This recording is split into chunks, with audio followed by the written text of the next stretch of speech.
Gloire à Dieu. C'est une joie, un bonheur aussi, une grâce d'être avec vous ce matin. Un grand merci à Cyril pour son invitation, à son épouse aussi pour l'accueil. On sait qu'on leur donne du travail, mais on est heureux de partager ces moments. Je suis très heureux de revoir notre frère Bertrand. Ça fait des années qu'on s'était rencontrés. Et il a particulièrement touché mon cœur par des choses que le Seigneur avait mis sur le sien. Je pense qu'il n'en est pas forcément conscient, mais Dieu permet parfois des rencontres qui conduisent et dirigent la trajectoire de Dieu dans notre vie. Et je bénis Dieu pour des hommes de foi comme ça. Je bénis le Seigneur pour l'œuvre de Dieu et très heureux de pouvoir servir le Seigneur sur l'église de Arles, que le Seigneur soit celui qui nous donne d'être là où Dieu nous veut. Un jour, un missionnaire m'a dit, on peut servir Dieu partout, mais il faut être là où Dieu nous veut. Et je crois qu'il est important et c'est une vérité pour chacun d'entre nous. J'ai la charge et la responsabilité aussi de vous apporter les salutations de l'Église. Donc, que le Seigneur puisse continuer à nous aider et prions les uns pour les autres. Nous avons tous besoin de nous soutenir dans la prière, nous soutenir dans cette belle œuvre qui est l'œuvre de Dieu. Ce matin, j'aimerais partager avec vous un texte du livre des Actes au chapitre 9, à partir du verset 31. Actes, chapitre 9, à partir du verset 31. Et le titre du message de ce matin, c'est « Rien est impossible à Dieu ». Amen. Rien est impossible à Dieu. Le texte nous dit « L'Église était en paix dans toute la Judée, la Galilée et la Samarie. Elle s'édifiait, marchait dans la crainte du Seigneur et progressait par l'assistance du Saint-Esprit. Pierre, qui parcourait tous ces lieux, descendit aussi vers les saints qui habitaient à Lyde. Et il y trouva un homme du nom de Énée, couché sur son lit depuis 8 ans et qui était paralysé. Pierre lui dit, « Énée, Jésus-Christ te guérit. Lève-toi et toi-même arrange ton lit. » Et aussitôt, il se leva. Tous les habitants de Lyde et de la plaine de Saron le virent et se convertirent au Seigneur. Il y avait à Jaffa une femme du nom de Tabitha, ce qui se traduit Dorcas. Elle faisait beaucoup d'œuvres bonnes et d'aumônes. Elle tomba malade en ce jour-là et mourut. Après l'avoir lavée, on la déposa dans une chambre haute. Comme Lyde était près de Jaffa et que les disciples avaient appris que Pierre s'y trouvait, ils envoyèrent des hommes vers lui pour le supplier, « Ne tarde pas à passer jusque chez nous. » Pierre se leva et partit avec eux. Lorsqu'il fut arrivé, on le fit monter dans la chambre haute. Toutes les veuves s'approchèrent de lui en pleurant et lui montrant les tuniques et les manteaux que faisait Dorcas lorsqu'elle était avec elle. Pierre mit dehors tout le monde, s'agenouilla et pria. Puis il se tourna vers le corps et dit, « Tabitha, lève-toi. » Alors elle ouvrit les yeux et voyant Pierre, elle s'assit. Il lui donna la main et la fit lever. Il appela ensuite les saints et les veuves et la leur présenta vivante. Cela fut connu de tout Jaffa et beaucoup crurent au Seigneur. Pierre demeura quelque temps à Jaffa chez un certain Simon courroyeur. Amen. Jusque-là, la lecture de la parole de Dieu. La première chose qui interpelle ce matin, c'est l'état des lieux de l'Église. En effet, le texte nous dit, et c'est très important, l'Église était en paix. Ô combien est important que l'Église, elle vive dans la paix, même si les temps sont des temps troublés. La paix dont il est question dans l'Église, ce n'est pas une paix qui est fabriquée, qui est structurée par des hommes, c'est la paix qui vient de Dieu. Et nous avons besoin de la paix de Dieu. C'est la seule chose qui nous permet de traverser toutes les tempêtes. L'Église était en paix, elle s'édifiait, elle se construisait. Et combien est important pour nous de continuer cette œuvre dans notre cœur et laisser Dieu bâtir sur le fondement et avec les bons matériaux. Vous connaissez l'histoire qu'on raconte parfois aux enfants des 3 petits cochons qui, pour fuir au loup, ils ont construit une maison. Et les 2 premiers ont choisi des matériaux où la construction était rapide. Mais face au loup, les maisons étaient balayées. Et il a fallu qu'il court vers le 3e, que lui, il avait pris le temps de bâtir quelque chose de solide. Alors certes, c'est une histoire pour les enfants. Mais en même temps, y a-t-il pas une morale aussi pour nous pour dire, Seigneur, face aux tempêtes et face à l'ennemi, est-ce qu'on est en train de se construire et de s'édifier dans cette bonne et saine doctrine? Est-ce que, Seigneur, malgré les situations et les circonstances, est-ce que notre paix est là, elle est présente? Est-ce que les vies d'Église nous amènent parce qu'on a besoin les uns des autres? Je voudrais nous rappeler, frères et sœurs, l'importance de la communion fraternelle. Et ce n'est pas juste le plaisir et le bonheur de se voir et de pouvoir échanger quelques mots, mais ô combien ça fait du bien de voir les frères, les sœurs, de pouvoir prier ensemble, de pouvoir louer le Seigneur ensemble, de pouvoir se soutenir les uns les autres. Oh, combien de fois le sourire, le simple sourire d'un frère, d'une sœur ou d'un enfant a pu être pour moi un sujet de remerciement au Seigneur.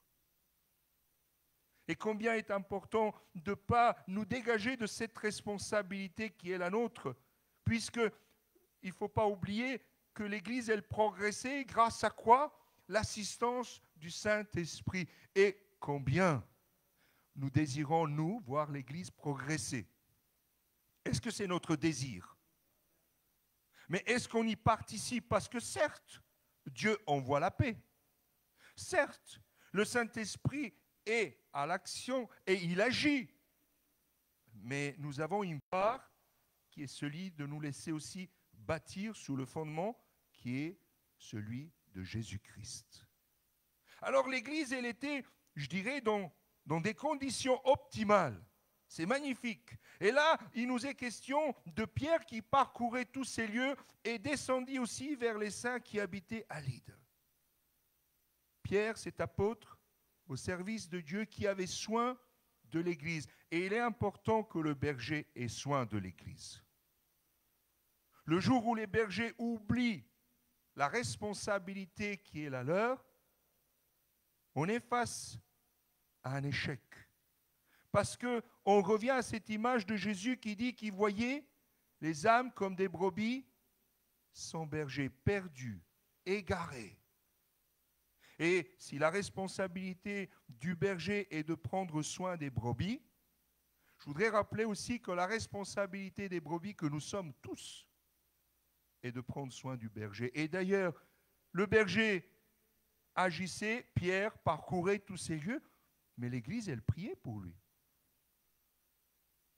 Et si vous voulez que votre berger, votre pasteur, votre serviteur puisse accomplir l'œuvre que le Seigneur lui donne à accomplir, vous avez aussi la responsabilité de soutenir dans la prière, de soutenir en gardant aussi l'Église et nos cœurs, chacun pour soi, dans la paix de Dieu. C'est une responsabilité, mais c'est aussi un bonheur de voir comment Dieu agit. Alors, l'apôtre Pierre va se trouver face à 2 cas cliniquement difficiles, voire même impossibles. Si aujourd'hui on allait interroger un médecin en lui disant, voilà, vous avez en face de vous quelqu'un depuis 8 ans qui est immobilisé, il ne peut pas marcher, mais le médecin dit, moi je ne peux pas faire de plus. La science ne me permet pas de faire de plus. On est limité. Après 8 ans, le corps, malheureusement, a perdu toute sa masse musculaire. Il ne pourra jamais, sans rééducation, se remettre debout. Et alors, certes que les paroles de l'apôtre Pierre peuvent sembler complètement folles, mais l'apôtre Pierre n'est pas en train de prêcher de lui-même. Ce n'est pas lui le médecin. L'apôtre Pierre lui dira, Jésus-Christ te guérit. Parce que c'est que Jésus qui peut guérir. Et l'apôtre Pierre, il ne se prend pas pour un guérisseur, il n'en était pas un, il était serviteur de l'Éternel. Mais l'Éternel, le Dieu Tout-Puissant, en qui nous avons mis notre espérance, lui, il est capable de toutes choses. Rien n'est impossible à Dieu. Amen. Et en plus, il l'engage tout de suite en lui disant, écoute, lève-toi toi-même. Il aurait pu lui tendre la main. Il aurait pu l'aider. Mais le vrai défi, c'était de retrouver les forces qui viennent d'en haut. Et la parole de Dieu nous dit que Aîné s'est levé et en plus il a dû refaire son lit. Alors pour des adultes, c'est normal. Mais quand nous avons des ados à la maison, dites-leur de faire leur lit. Vous repassez 2 heures plus tard. S'ils ne sont pas encore dans leur lit, il n'est pas sûr que le lit soit fait. Et là, Pierre, on a l'impression qu'il dit à Aîné, hey, tu te lèves et tu refais ta chambre. Remets de l'ordre. Frères et sœurs, le tout, ce n'est pas de se lever. C'est aussi de manifester la grâce de Dieu en disant, Seigneur, je ne veux pas garder le lit là installé pour que je puisse y revenir, y retomber et à nouveau m'installer dans quelque chose. Mais Seigneur, je veux aller de l'avant. Est-ce qu'on veut aller de l'avant? Est-ce que c'est le désir de notre cœur? Parce que vous savez, il y a un moment où Dieu nous dit, lève-toi maintenant. C'est bon, ça fait trop de temps que tu es assis sur ta chaise. Ça fait trop de temps que tu t'es installé dans une position. Non, sors de ton confort. Ah, cette phrase. Ah, je me rappelle, en 2019, souvent on disait qu'il faut sortir de son confort. Non? En 2020, on est sorti du confort. Hein? Non? Vous ne croyez pas? Et en 2021, qu'est-ce que c'est la nouvelle? Si je suis sorti de mon confort, ça veut dire qu'il ne faut pas que j'y retourne. La folie aujourd'hui, c'est de vouloir retrouver ce qu'on a perdu. Mais moi, je me dis que si Dieu a permis que nous soyons un peu bousculés, c'est que peut-être on s'est trop installé. Dieu soit loué pour les âmes nouvelles qui viennent à l'église. C'est Dieu qui les ramène. C'est Dieu qui œuvre. Ça veut dire que l'église, elle doit tout à nouveau retrouver, excusez-moi de dire cela, et je parle pour l'église en général, revenir au premier amour, au vrai sens. L'église doit être un lieu où on accueille des personnes, des hommes, des femmes qui viennent probablement même brisés, mais là où Dieu peut les reconstruire et nous sommes amenés à être auprès d'eux. Être un soutien, être un encouragement, être quelqu'un qui leur apporte cette bonne parole. Et vous savez, les miracles ne se font pas, ce ne sont pas le fruit d'une attente passive. D'ailleurs, je retiens que l'Église priait et combattait à genoux. Si Dieu s'est servi de Pierre, de Paul, de Jacques, et si Dieu se sert encore de nous, c'est parce qu'au préalable, l'Église, elle remplit pleinement sa fonction. L'Église, elle priait, elle était certes pas physiquement avec l'apôtre Pierre, mais elle était en Christ. Et là où on prie, mais Dieu agit. L'Église est le fruit de la volonté de Dieu et non pas l'invention des hommes. Aujourd'hui, certains considèrent que l'Église, elle doit évoluer. Mais je crois que la meilleure évolution que nous pouvons vivre, c'est de nous attacher davantage à Jésus-Christ. C'est pas l'évolution, c'est pas de passer outre ce que Christ nous a donné, mais c'est de vivre pleinement ce que Christ a prévu pour nous. Amen. Et plus que jamais, l'Église, elle a sa place à prendre. Jésus dira à Pierre lui-même, je bâtirai mon Église et les portes du séjour des morts ne prévaudront pas contre elle. Matthieu 16, 18. Est-ce que nous le croyons? Alléluia. Est-ce que vous le croyez? Vraiment? Alors je crois qu'il n'y a rien qui puisse empêcher l'Église de Jésus-Christ de vivre cette progression par l'action du Saint-Esprit. Parce que le jour où le Saint-Esprit n'est plus à l'œuvre, excusez-moi, ce n'est plus une église, c'est un club. Le jour où le Saint-Esprit ne peut plus œuvrer dans les cœurs, c'est certes un lieu où on peut se rencontrer, mais ce n'est plus l'église. Il peut y avoir une étiquette devant la porte, mais combien de lieux de culte existent aujourd'hui et ils sont vides? Ils sont devenus des lieux où on se retrouve, on partage quelque chose, mais ça s'arrête là. Et le plan de Dieu n'est pas ainsi. Aîné n'est pas le hasard, n'est pas là par hasard. Sa souffrance, sa difficulté, son épreuve n'est pas là par hasard. Dieu a un plan. Amen. Quelle qu'il soit l'épreuve que nous traversons, Dieu a un plan. Aîné est couché depuis 8 ans et il est paralysé. Et d'un coup, aussitôt, il se lève. Je n'ose pas imaginer comment le corps a dû craquer dans tous les sens. Parce qu'après 8 ans, vous êtes immobilisé, croyez-moi, ça ne doit pas être évident, non?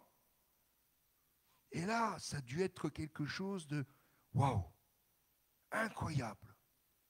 Alors peut-être qu'il y a des choses qui doivent craquer dans notre vie. Et ce n'est pas toujours l'âge, croyez-moi. Parce qu'on se dit avec l'âge, ça craque de tous les côtés. Mais il y a peut-être des convictions, des idées, des pensées qui doivent craquer, laisser la place à ce que Dieu attend de nous. Alors si je peux nous encourager, parce que ça vaut aussi pour moi et avant tout pour moi, levons-nous. 2021, levons-nous. Amen. Oublions tout ce qui peut nous placer dans une condition, excusez-moi, un peu de commodité. Et allons au travail. Avançons. Il y a un moment où Jésus se trouvera face à une question.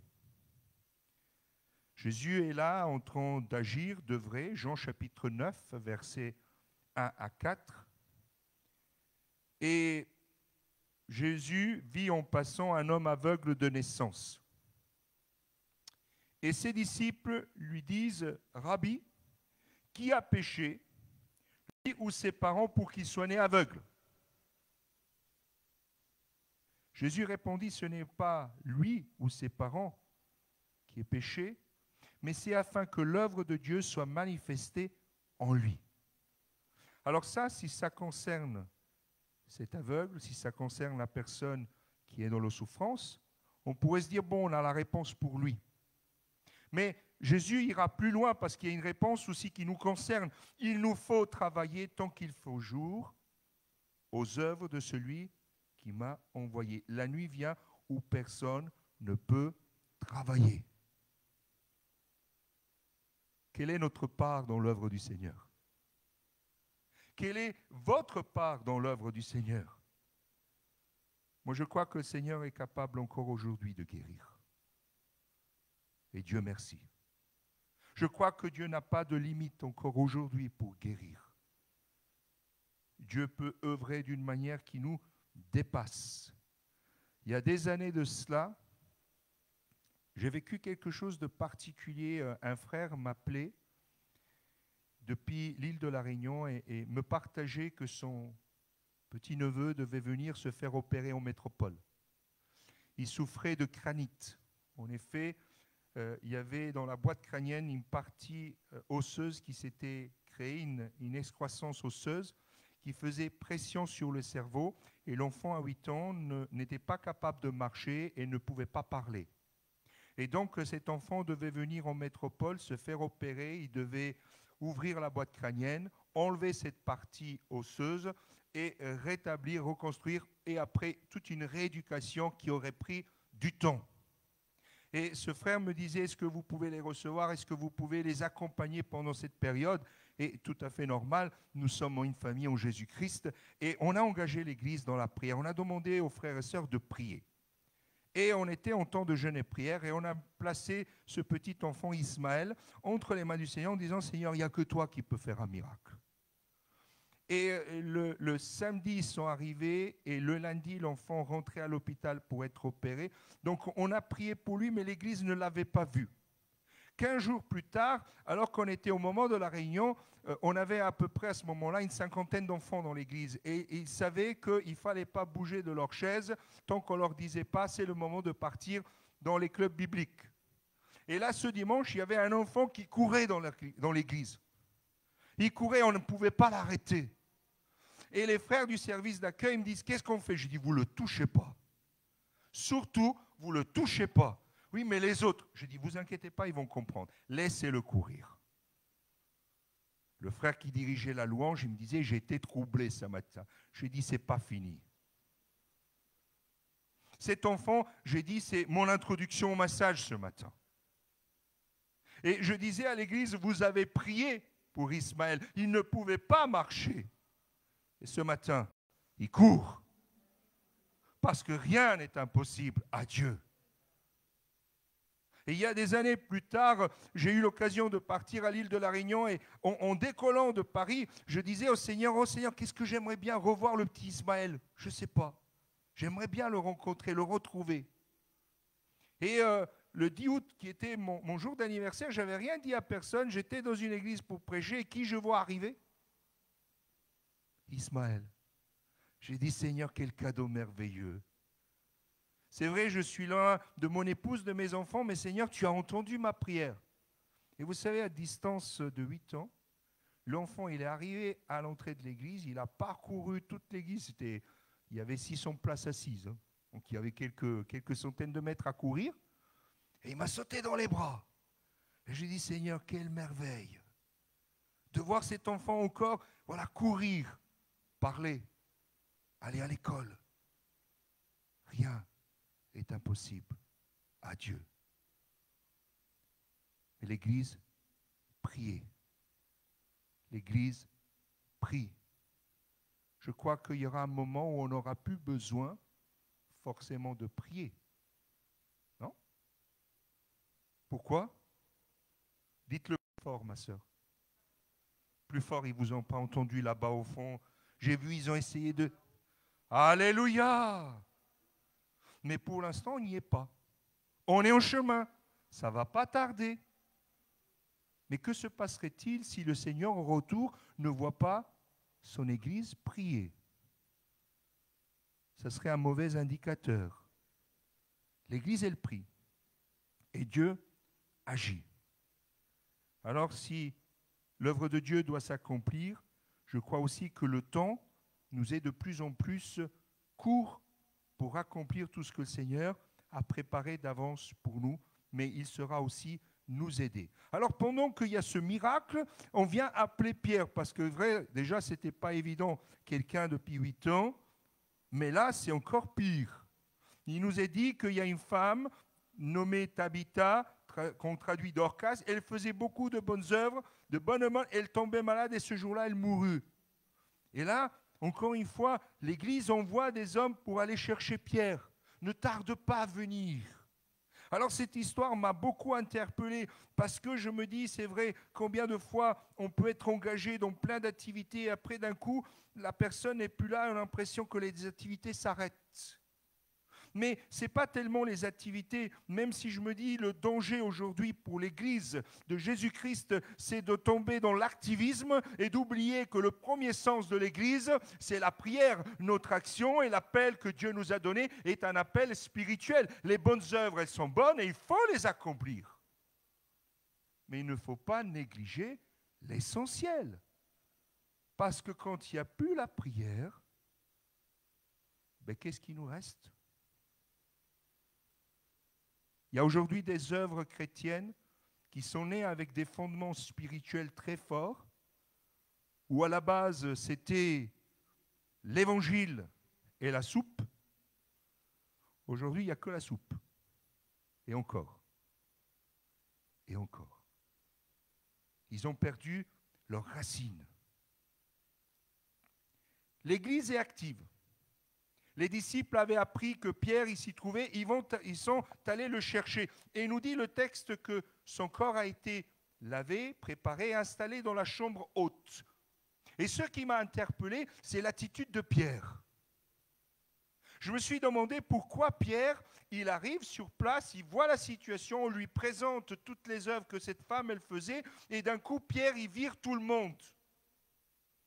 Peut-être que nous, on aurait utilisé cette occasion pour dire, allez, on fait une réunion de prière. Mais Pierre vire tout le monde. Que s'est-il passé pour en arriver là? Peut-être que parfois, tant on s'est engagé dans les œuvres qu'on a oublié que nous sommes appelés à être des hommes et des femmes de prière.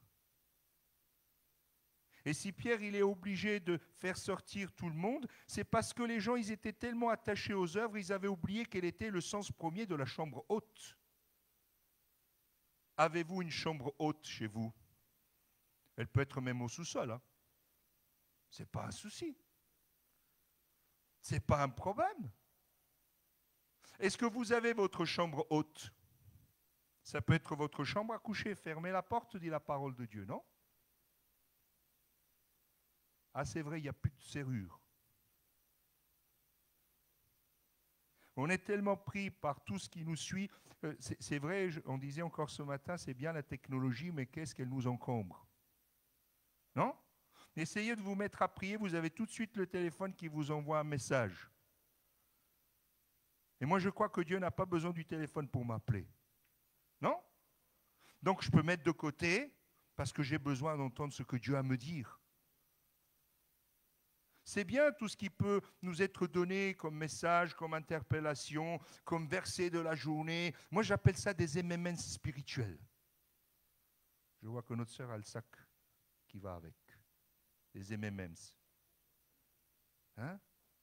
Vous avez un petit verset, vous prenez les MMM spirituels et vous avancez. Mais croyez-moi, ce n'est pas ça qui va vous nourrir dans votre foi.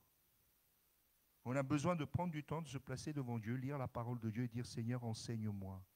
Parle à mon cœur, Seigneur. Parce que si je ne le fais pas, je perds toute capacité d'être actif dans ce que tu me demandes. Pierre fait partir tout le monde, et après Pierre s'agenouilla et pria, dit le verset 40. Et puis, il se tourna vers le corps de Tabitha et lui dit, lève-toi. Même l'apôtre Pierre, pour Pierre qu'il était, il était bien conscient que sans la prière, on n'est rien et on ne peut rien. Ne passons pas à côté de cette, pas une arme, mais cette grâce merveilleuse de pouvoir nous adresser à Dieu. Et il dit le texte qui dit à Tabitha, lève-toi. Waouh! Deuxième fois. Si vous ne l'avez pas compris à la première guérison, saisissez-le à la deuxième, quand même. Parce qu'on pourrait se dire, oui, mais c'est trop tard, mon frère. Vous savez, j'ai 80 ans, je ne peux plus rien. Non? Qui joue sur l'âge pour dire, j'ai plus rien à faire à l'église, je suis trop âgé? Je ne vois pas de main qui se lève. Ça veut dire, vous êtes tous actifs. Alléluia, Cyril, t'es béni. Ah ben oui. Mais quand on sort la question de l'âge, moi je me rappelle d'un homme qui était Caleb, qui a 80 ans. Il a dit, attention, hein, il m'a été fait une promesse. Moi, la montagne qui est les géants, ce n'est pas un souci, je vais m'en occuper. Dieu est avec moi. Et il avait 80 ans. Je crois qu'à genoux, frères et sœurs, il n'y a pas de géant qui peut tenir quand le peuple de Dieu prie. Il n'y a rien qui est impossible à Dieu. La preuve, c'est que cette femme, elle se leva. Et nous dit le texte qu'il fut présenté aux saints et aux veuves qui pleuraient. Elle fut présentée vivante. Peut-être qu'il y a des personnes aujourd'hui qui ont besoin de réaliser que l'Église de Jésus-Christ est toujours vivante. On est plus qu'un lieu de culte. On est le peuple de Dieu. Amen. Vous êtes convaincus? Un jour, un frère me disait, qui reconnaissait, dans son village, on reconnaissait les chrétiens parce qu'on pouvait régler la montre sur eux. À telle heure le dimanche matin, ils partaient de chez eux pour être à l'heure à l'église. Alors aujourd'hui, on est au temps de la mondialisation, chacun a son fuseau horaire. Peut-être qu'il faudrait qu'on se règle tous sur le même. Mais au-delà de ça, je me rappelle qu'un temps, on avait une Bible. On la voyait, la Bible. Non? Et je crois que le monde a besoin de voir, frères et sœurs, qu'encore aujourd'hui, on lit la parole de Dieu. Maintenant que ce soit en papier, en smartphone, en tablette, tout ce que vous voulez, mais s'il vous plaît, lisez la parole de Dieu. Offrez la parole de Dieu. Partagez la parole de Dieu. Mettez-vous à genoux. Un jeune de l'église, il y a à peu près un an en arrière, il a fait une expérience. Il se trouvait à Lyon, on avait partagé une réunion de jeunes certaines choses, et là, il se trouvait à Lyon, et à un moment, il se trouve sur le tram, et un gars, il l'interpelle. À tel point qu'à la fin, il lui dit, est-ce que tu peux prier pour moi? Il m'a dit, Emmanuel, oui, je peux prier pour toi. Et c'était une expérience. Moi, je me dis, Seigneur, sois béni pour cette belle expérience. Mais est-ce que vous ne croyez pas qu'il y a des hommes et des femmes qui ont besoin que vous priez pour eux? Oui? Combien vous en connaissez?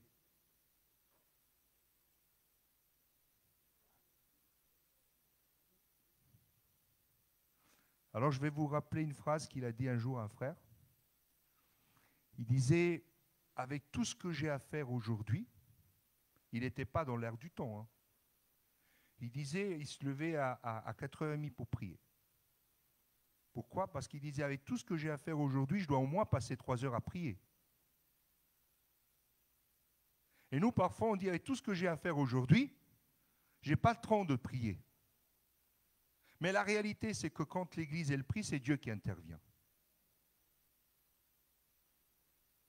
Alors, on va rester sur cette parole, sur cette interpellation, mais aussi ce pas de foi. Lève-toi. Et j'aimerais terminer par la prière.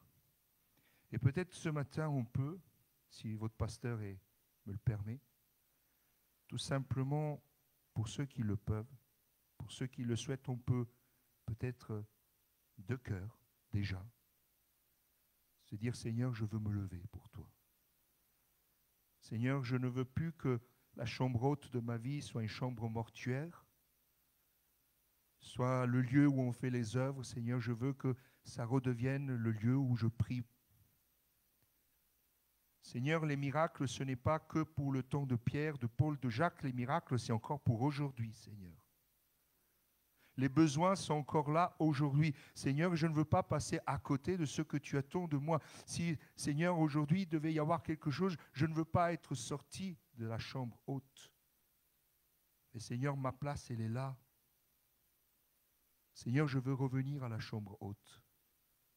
Seigneur, je veux à nouveau, Seigneur, je désire voir ton Église progresser.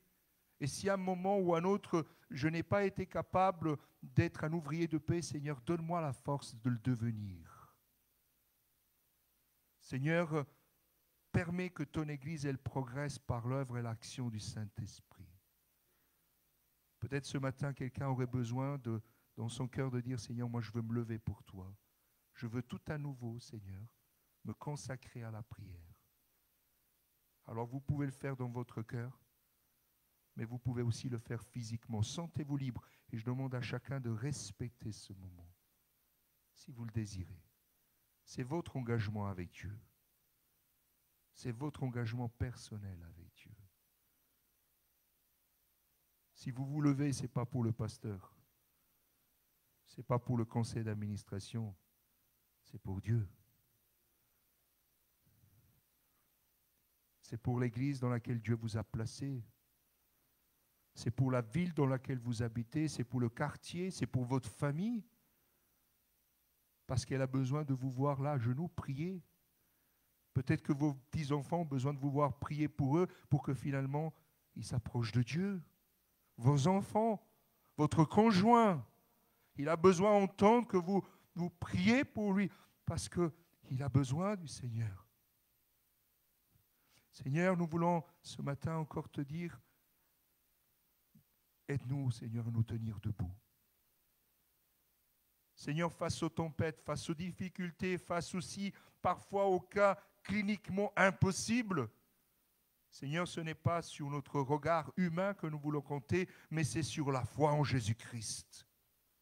Parce que nous croyons qu'encore Jésus guérit, relève, libère, transforme, reconstruit. Encore aujourd'hui, Seigneur. Seigneur, nous te prions pour tous ceux et celles qui sont éprouvés dans leur cœur, dans leur âme, mais aussi dans leur corps. Que ta main les relève, Seigneur. Et que ta grâce nous donne d'être des hommes et des femmes de prière. Seigneur, si la chambre haute qui était la nôtre a perdu son sens spirituel, donne-nous, Seigneur, d'enlever tout ce qui n'a plus de place dans cette pièce. Et de trouver le courage, Seigneur, de nous placer tout à nouveau en relation avec toi. Une relation personnelle, intime. Seigneur, ce que tu as fait pour Aîné, ce que tu as fait pour Dorcas, tu le fais encore pour nous aujourd'hui. Aide-nous, Seigneur. Donne-nous une parole de vie. Non pas une parole de circonstance, mais une parole de vie, Seigneur. Seigneur, bénis cette Église. Bénis cette belle œuvre, Seigneur.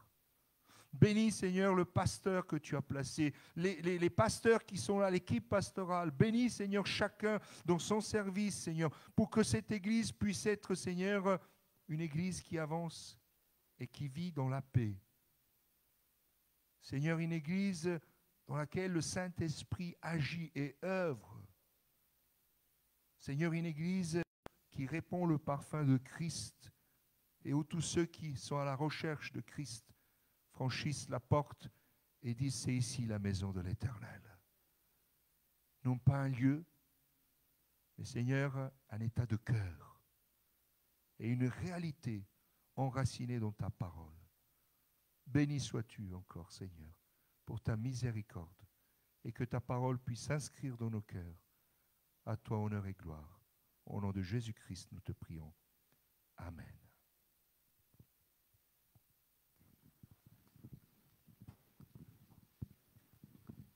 Gloire à Dieu. Voilà, on va regarder.